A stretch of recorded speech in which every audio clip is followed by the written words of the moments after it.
Bonjour à vous. Aujourd'hui, je voulais vous parler du mental parce que dans notre société, on a valorisé vraiment cette part de nous.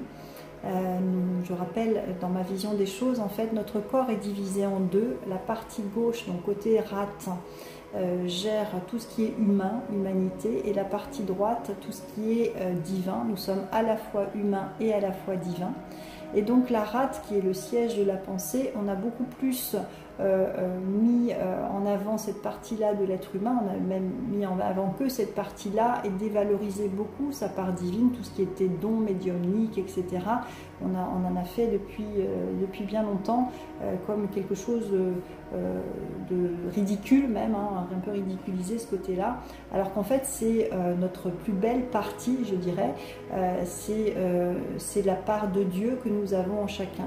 Donc le côté de la rate va gérer, donc le côté gauche du corps va gérer tout ce qui concerne notre humanité, et le côté droit du corps va gérer tout ce qui concerne notre part divine, hein, comme le cerveau gauche est en lien avec aussi tout ce qui est terrestre, analytique, et notre côté droit va gérer également beaucoup plus l'illimité, finalement toutes nos capacités et nos intuitions et notre créativité sera gérée de cette partie-là. Donc voilà, la partie gauche correspond à notre part humaine et notre partie droite correspond à notre part divine. Donc dans notre système, en fait, quand on rentre, quand on s'incarne, en fait, on est déjà à l'école et dans notre éducation formaté à déployer beaucoup plus notre capacité intellectuelle et on s'identifie en fait à nos capacités. C'est pour ça qu'il y a forcément un manque de confiance en soi, puisqu'en fait on ne va pas s'identifier à notre part divine, à nos dons et nos talents, puisqu'on les éteint, on les canalise très tôt dans le système scolaire. On nous dit ça c'est bien, ça c'est mal, on nous uniformise pour qu'on soit employable pour le système, hein, je répète ça assez souvent. Donc on déploie beaucoup plus notre côté mental et que notre côté divin. Or, toute la recherche sur la Terre, ça sera justement de se reconnecter à notre part divine et qui peut être très puissante.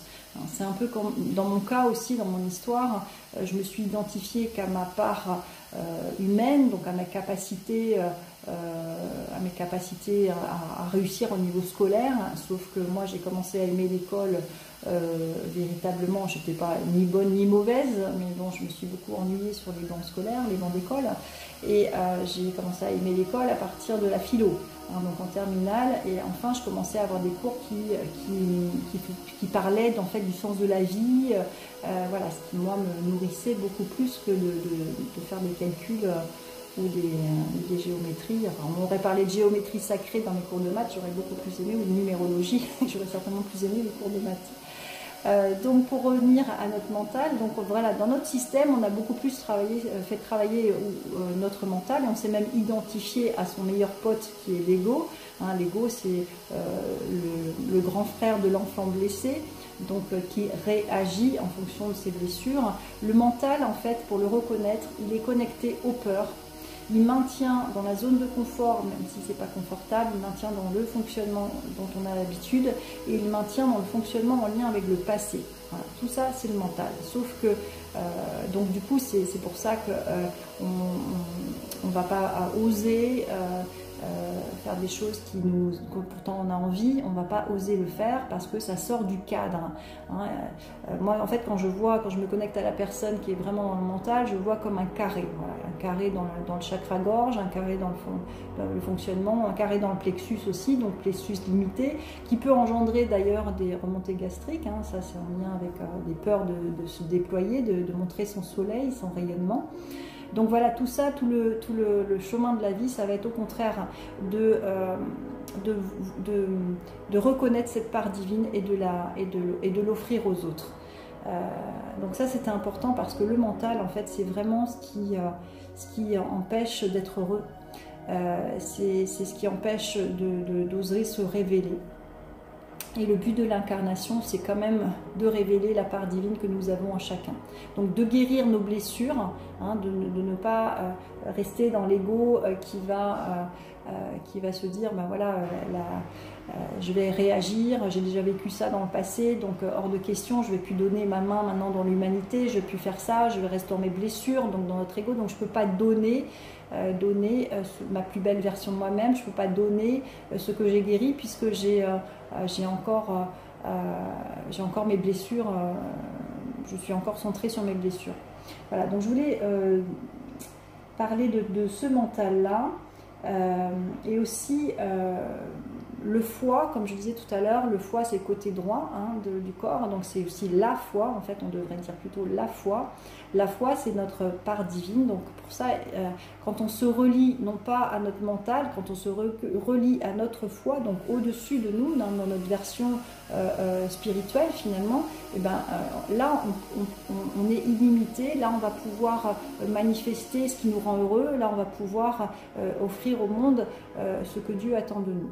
Voilà, le but de la vie, c'est vraiment d'incarner ce que Dieu attend de nous. C'est pas de répondre aux attentes de papa et maman quand on est enfant, répondre aux attentes de la maîtresse ou du prof. C'est pas répondre aux attentes du gouvernement. C'est pas voilà. Là, on reste que dans notre humanité.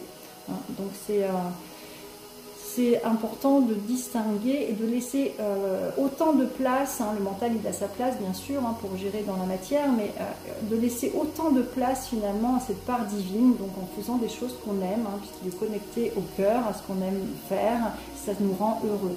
Donc déployer à cette part divine, cette part spirituelle, nous sommes des êtres spirituels, mettez dans votre quotidien de la spiritualité, dans tout ce que vous vivez, il y a un sens en fait. Donnez du sens à tout ce que vous vivez, tout ce que vous rencontrez dans votre vie. Ça va laisser cette place justement à cette partie droite, à cette foi en vous, pour justement vivre les événements avec une autre approche, beaucoup plus lumineuse, beaucoup plus intéressante, beaucoup plus spirituelle.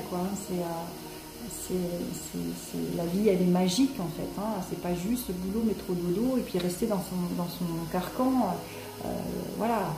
Et c'est un équilibre à trouver entre notre foi, donc c'est pour ça que mettre un sens spirituel à ce qu'on vit dans la matière, c'est génial parce que du coup ça prend une autre saveur la vie sur terre. Voilà, je voulais demander à mes cartes quelle est la ressource pour justement faire taire le mental et puis retrouver cet équilibre de déploiement de l'énergie yang. Qu'on soit homme ou femme, on est à la fois yin, à la fois yang, on doit trouver cet équilibre-là. Et dans notre corps, on doit nourrir à la fois notre part terrestre et à la fois notre part divine. Donc je demande quelle est la ressource pour justement faire taire notre mental, le lâcher prise. Voilà, donc en fait, le mental, effectivement, c'est le côté gauche, c'est le côté terrestre. Et justement, la main gauche apprend à lâcher prise, à laisser aller. Et la main droite apprend à donner et pardonner ce que l'on a vécu de douloureux dans notre humanité, dans notre côté gauche. Donc la ressource, c'est le lâcher prise. Donc revenir toujours à l'instant présent, si cette rumination, le mental, ça rumine. Alors le siège du mental, c'est la rate, comme je disais, et une rate qui rumine, qui ressasse, si on rumine, en fait on va user la rate, et la rate elle gère aussi le sang, donc du coup ça va faire un sang beaucoup plus épais, beaucoup plus stagnant, et on ne sera pas dans la joie de vivre. La joie de vivre c'est aussi le sang, la couleur rouge, la couleur du sang c'est rouge, c'est la couleur justement du chakra racine. Également. Tout ça, ça a des liens. Mettez, voilà, moi je mets du sens à tout et les compréhensions qui s'imbriquent les unes avec les autres permettent d'avoir un autre regard beaucoup plus large. Donc là, en fait, le lâcher prise, ça permet justement au mental de reprendre en fait le pouvoir sur son mental.